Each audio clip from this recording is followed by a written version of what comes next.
I'll try to ask two very quick process questions in this because we don't have all the answered pieces here.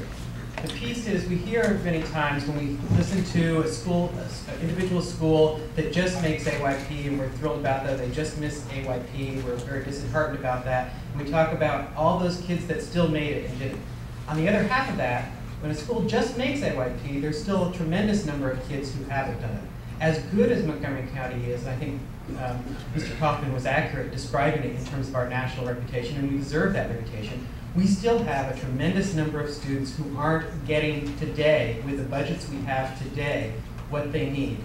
And so I ask, and this probably goes to the Board of Education, how are we going to, with fewer dollars, make sure that we're addressing, not just to manage and to keep the kids who are still doing well and on the right track, but making progress to go further.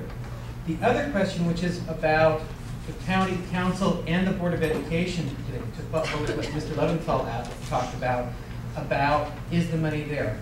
When I listen and hear discussion of, we don't have the money, and I hear employees saying, probably disagreeing with Mr. Leventhal about, that they will notice those cuts.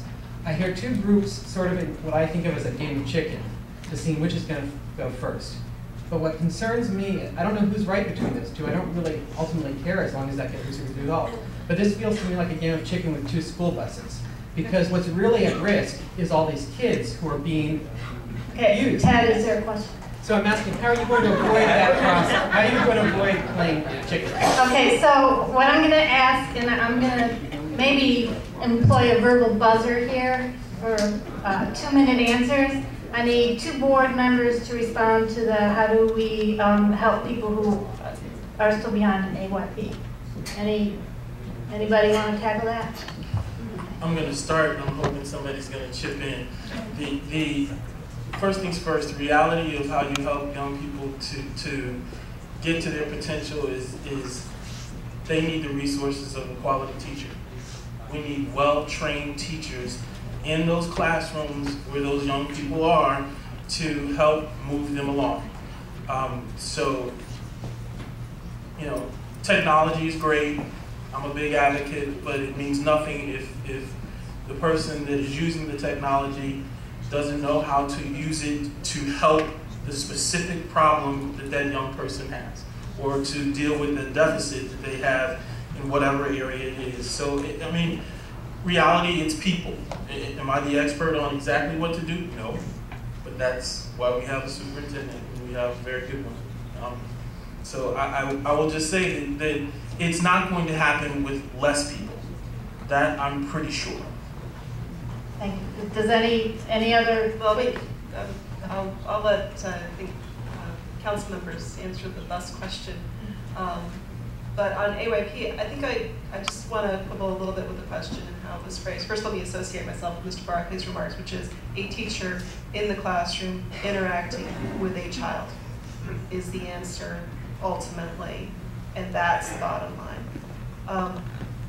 Kids don't make AYP. Schools make AYP or don't make AYP.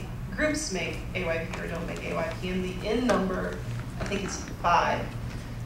And there are going to be more and more schools that don't make AYP this year nationwide because, frankly, you're never going to get to 100%, and NCLB was not realistic.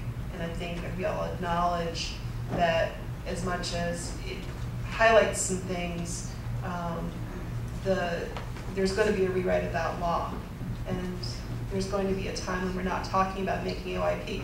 So I just want to rephrase the question is, how do you help the child who's not making it? Because that's the level at which the school system has to work. Thank you. Okay, do I have a council member who wants to comment on the bus? I want to comment to the school system on the bus question. Okay.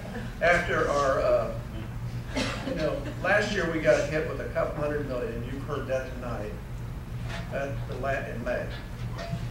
I think this council has done a great deal to enlighten us as a community and enlighten all of us who work in other agencies about their financial kinds of issues. They've had several legislative oversight. We've had many meetings.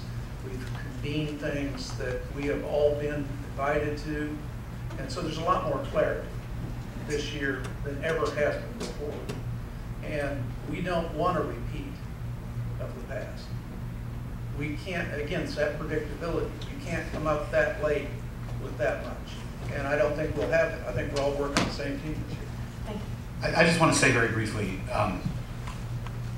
I believe that the county council is going to keep our heads down and make the decisions we have to make and appropriate the dollars that we have available to us.